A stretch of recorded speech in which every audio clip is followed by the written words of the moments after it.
Hey everyone, welcome back to 996. The Howl Utah Mammoth wins 6-1 against the Toronto Maple Leafs. The Mammoth coming off an overtime loss to the Columbus Blue Jackets, who are also playing on a back-to-back against the Avalanche and then Utah. So Utah really needed to get back in the win column. And with every loss, it's tradition that Utah has to change the lines after a loss. So they decide to put Gunther back down on the third line with McBain and Carcone, and then elevate Boot with Hayden and Peterka on the second line. Now it seems pretty muddied. What's the second line? What's the third line?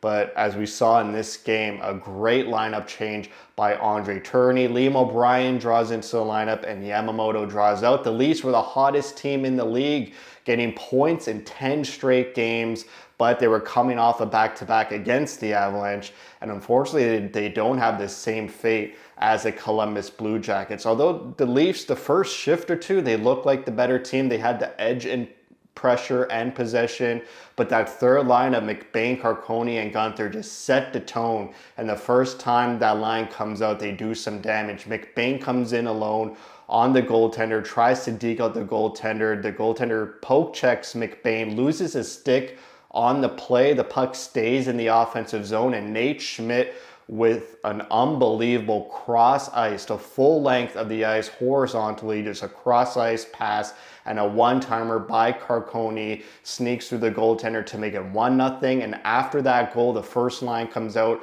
and has a great sustained offensive zone shift, which you like to see, because lately there's been some habit of the other team scoring right away after Utah grabs the lead, but thankfully that did not happen. Utah outshot the Leafs 4-0 in the first 6 minutes of the game. There's a nice Gunther to Nate Schmidt chance in the slot that gets denied.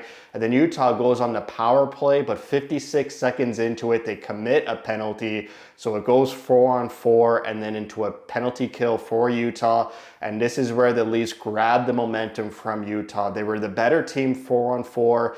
And on the Leafs power play, they really had some great looks and took the wind out of the sails of the Utah Mammoth.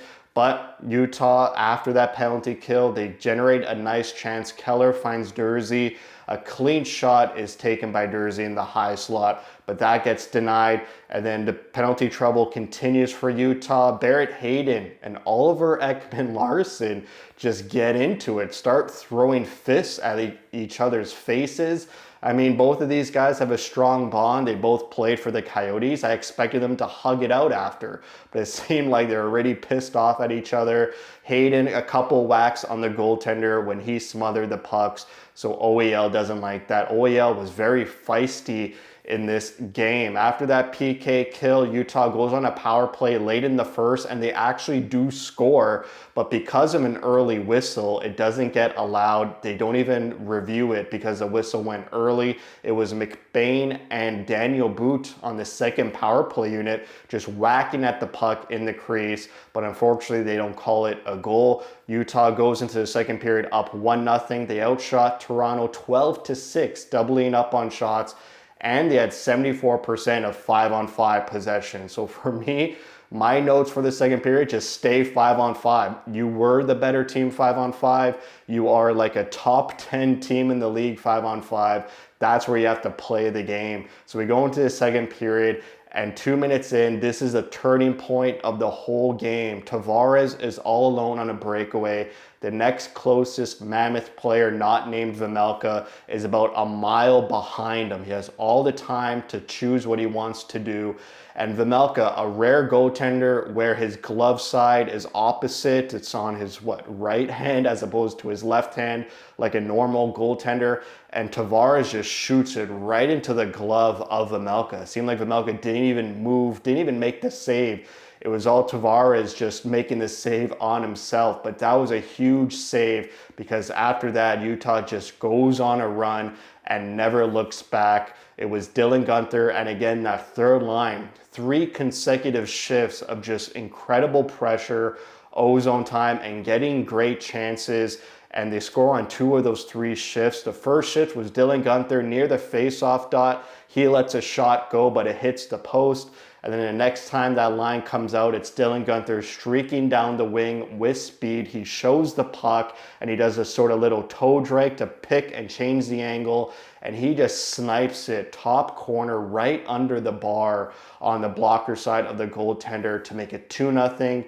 And a minute and 18 seconds later, that line comes out and scores again. This time it's McBain carrying the puck into the offensive zone, and two defensemen converge on McBain. McBain just creates the space for Guenther. He does a nice drop pass, and Dylan Guenther has time to pick his shot. And instead of going short side blocker like he did a minute ago, he goes against the grain over the glove of the goaltender to make it 3-0 Utah. That is the two fastest goals in Utah history, a minute and 18 seconds. And Dylan Guenther is the first player to score 50 goals for the Utah franchise. So great stuff by the Gunslinger there. Utah's up 3-0, and then they go into a penalty. They commit a penalty, some penalty trouble, but incredible penalty kill here. The Leafs didn't even have time to set up. They were struggling to enter Utah's zone. Just great sticks, great gaps, just great disruption by the PK unit to not allow the Leafs to generate anything, not even some momentum to carry through to 5-on-5. And right at expiry, there's a 2-on-1 with Krause and Stenlund, and Krause holds on to the puck to the very last second, but cannot connect the pass to Stenlund. For me, there's about 8-7 minutes left in the second period. They needed to escape the period up 3-0 if they wanted to close this game out. I feel like if the Leafs got one goal before the end of the second period, they really would have turned it on in the third. So Utah doesn't listen to me. They don't go up 3-0 in the third. Instead, they go up 4-0. It's JJ Peterka scoring from Daniel Boot and Ian Cole. Peterka has the puck on the half boards, you know, that point in the offensive zone halfway between the goal line and the blue line. He's looking for a cross-ice pass or a slot pass. He's not looking at the goaltender at all, and does a no-look shot on the floor through the 5-hole of the goaltender, and Utah goes into the third up 4-0. They outshot the Leafs 11-9 and enjoying 65% of 5-on-5 possession in that second period. Utah is 14-1-1 when leading after 2 before this game. And for me, they just needed to close it out, be mature about it, don't commit penalties, stay disciplined, and try and play in the offensive zone in this third period. And they struggled to start early in the third period, the Leafs, with all the pressure, and the Leafs score 3.5 minutes into the third. It's a point shot. There's a gratuitous bounce around Vejmelka. It finds a stick of a Leafs player, and he's got pretty much an open net. So the Leafs make it 4-1, and they continue to push after making it 4-1. The Leafs were a very dangerous team. I would say the first 10 minutes of this third period. After getting that goal, there is a Matthews chance that Vejmelka has to deny. He sort of dekes Vejmelka to the side of the net, goes backhand, and Vejmelka stays with him, makes a save, and then a slot shot by Matthews hits the post. I mean, this game very easily could have been much closer. And Utah not playing the offensive zone, they needed a shift. And who brings that shift? It is a third line again of Carcone, McBain, and Guenther. It's the first shift that plays a sustained offensive zone shift in the third period, and they build on it. And the next time that third line comes out, they score again to make it 5-1 with 6.5 minutes left in the third. This time it's Guenther to McBain, a crease pass. Carcone does a great job winning a puck battle on a dump in. Just the whole game, I really do feel like Utah played fast. They won puck battles. They stayed above the puck. They were just battling it out and winning a lot of 50-50s. I think this was Utah's most consistent 60-minute effort on display in this game. After making it 5-1, Utah continues to press. It seemed like after 5-1, the Leafs decided, you know what? That's it. Let's get ready for Vegas Thursday night. Even though the Leafs were the better team the first 10 minutes, after making it 5-1, it was pretty much over. And for good measure, Daniel Boot makes it 6-1, assisted by Peterka and Hayden. A Peterka shot gets tipped by Hayden near the crease, and Boot is there with his stick on the ice to put away the rebound. So Utah wins 6-1. They double up on shots 40-20 40 shots on goal for the Utah Mammoth. Power play 0 for 2. So all 6 of their goals were 5-on-5. Their PK perfect, 2 for 2, and 56% on the faceoff dot. The expected goals 5-on-5 for Utah, according to Natural Stat Trick, was 5.5 to 1.8 for the Leafs. That is the highest single expected goal 5-on-5 stat this season. The next closest one was 4. They were expected to score 4 goals 5-on-5 against Minnesota on October 25th in a 6-2 win there. So an unbelievable dominant performance by Utah.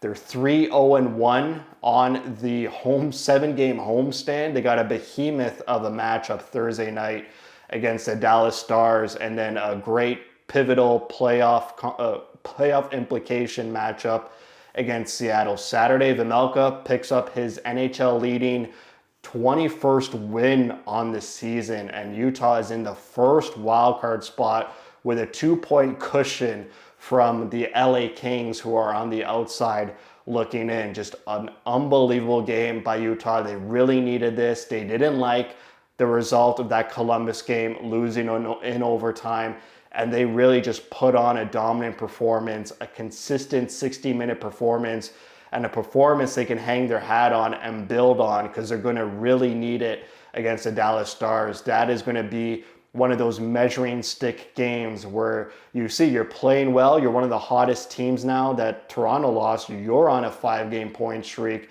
How do you measure up to one of the elite teams in the league? So that's it for me. Thanks for watching. If you like what you see, spread the word. And as always, thank you for your support.